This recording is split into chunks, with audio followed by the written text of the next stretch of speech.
नमस्कार। ये है फलक की कहानियों का अद्भुत संसार। किस्सा कहानी।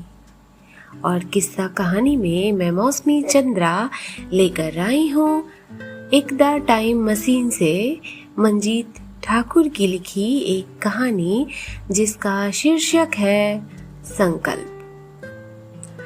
किस्सा 500 बरस पहले का है। बुजुर्ग मेघा की उम्र पूरी हो गई थी। गरम रेत पर पड़ी उसकी निष्प्राण हथेलियां बता रही थी कि उसने बहुत फावड़े चलाए हैं।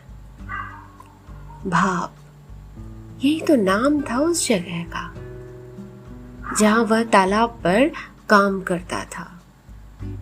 बूढ़ी हो चली उसकी बीवी पछाड़े खा रही थी और गांव के बुजुर्ग यह तय करने में व्यस्त थे कि मेघा की औरत जब सती होगी तो तालाब का काम कैसे होगा।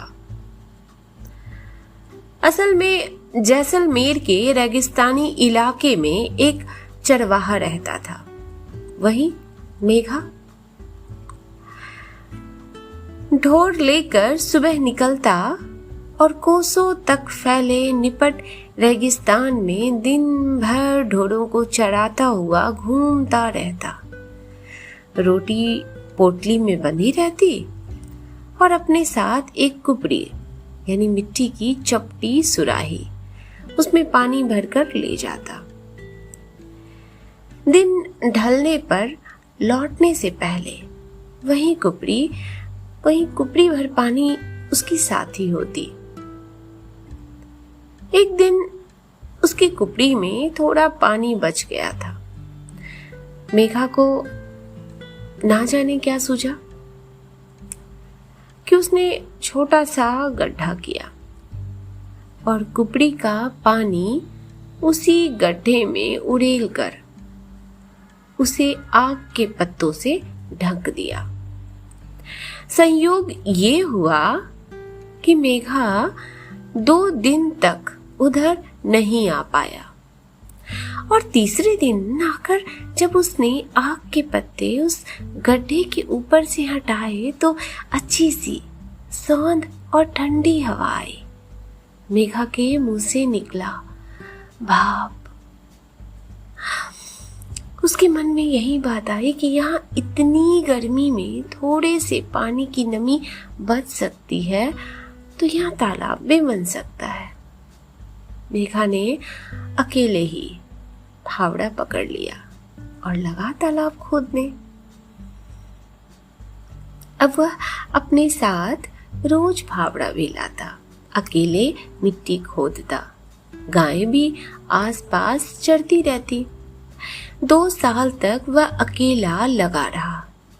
मेघा के इस कारनामे की खबर गांव वालों को लगी तो सारा गांव उसके साथ लग गया। तालाब खोदते 12 बरस बीत गए थे पर काम अभी बाकी थी और आज मेघा चल बसा था। अब काम कैसे होगा? चिता के लिए लकड़ियां जोड़ी जाने लगी तो मेघा की घरवाली खड़ी हो गई थी। मैं चलकर सती नहीं होंगी। इस तालाब का काम जब तक पूरा नहीं होगा मैं जान नहीं दे सकती। यह तालाब पूरा करना ही मेरा सती होना होगा। 6 महीने और लगे तब तालाब पूरा हुआ।